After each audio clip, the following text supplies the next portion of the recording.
Hi Shri. Hi నాన్న. ఇదిగో ఈరోజు ఒక పద్యంలోన సారవంశం తెలుసుకుందాం. భావం అది మనిషి మానవుడు మనసులో ఎలా విషము పెట్టుకుంటాడు, ఎలా చెడు చేస్తాడు, పాములాగా విషం ఎలాగా చిమ్ముతాడో అనేది ఒక సుమతి శతకంలోంది పద్యము. నేను భావం చెప్తాను, అర్థం చెప్తాను, రెండు చెప్తాను. ఒక నిమిషం నేను తర్వాత నీకు చెప్పమంటా చెప్పు. ఓకేనా? డన్. స్టార్ట్. చీమలు పెట్టిన పుట్టలు పాములు కెరువైనట్లు పామురుడు గనున హేమంబు గూడెబెట్టినట్లు భూషాల పాముజేర పాలజారే భూమిలో సుమతి. మనిషి చెడు అలవాటులు పాములు విషములాగనే. ఇది వినురా పలుమార్లు సుమతి. Okay, start. నీకు చెప్పమంటాను, నువ్వు చెప్పు, దానికి అర్థం మళ్ళీ చెప్తా. ఓకే. సీమలు పెట్టిన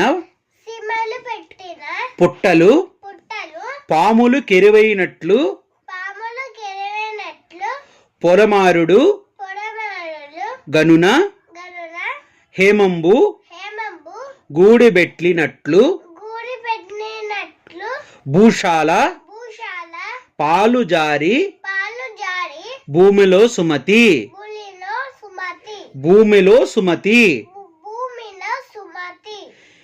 మనిషి చెడు అలవాటులను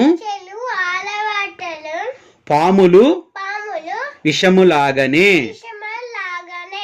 ఇది వినరా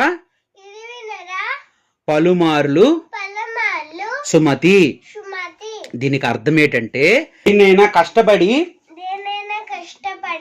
సంపాదించిన కూడబెట్టిన ధనాన్ని బలవంతులు చేచిక్కించుకున్నట్లుగా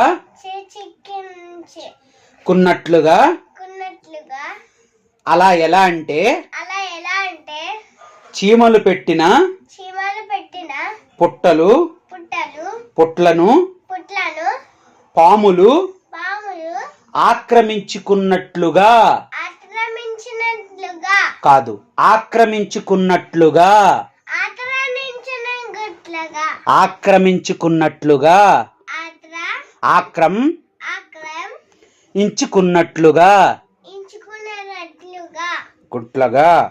మనిషి గొప్ప ఆలోచనలు మరియు జీవన శైలి ప్రభావితము అయినట్లుగా కూడా ఉండి ఓర్పుగా ఉండి గమనించుమన్నారు.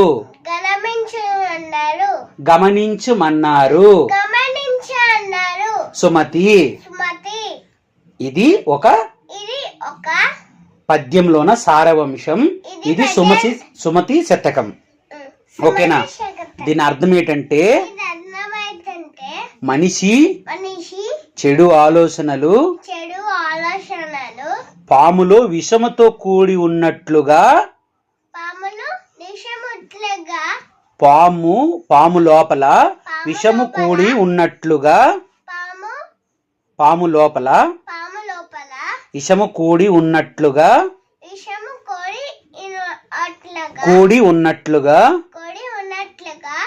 మనిషిలో కూడా చెడు ఆలోచనలు ఉంటాయి. అవి మనుషుల్లో కూడా చెడు ఆలోచనలు ఉంటాయి. అవి ఉండరాదు. దాని గురించే మనిషి గొప్ప ఆలోచనలు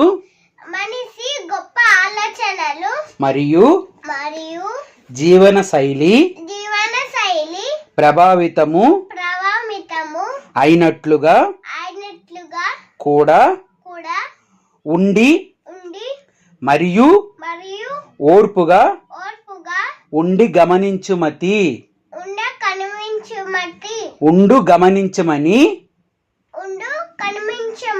గమనించమని సుమతి.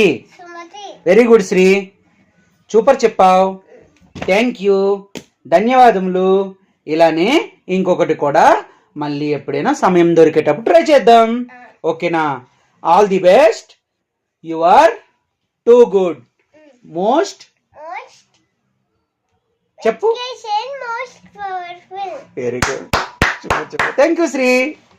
థ్యాంక్ యూ నానా.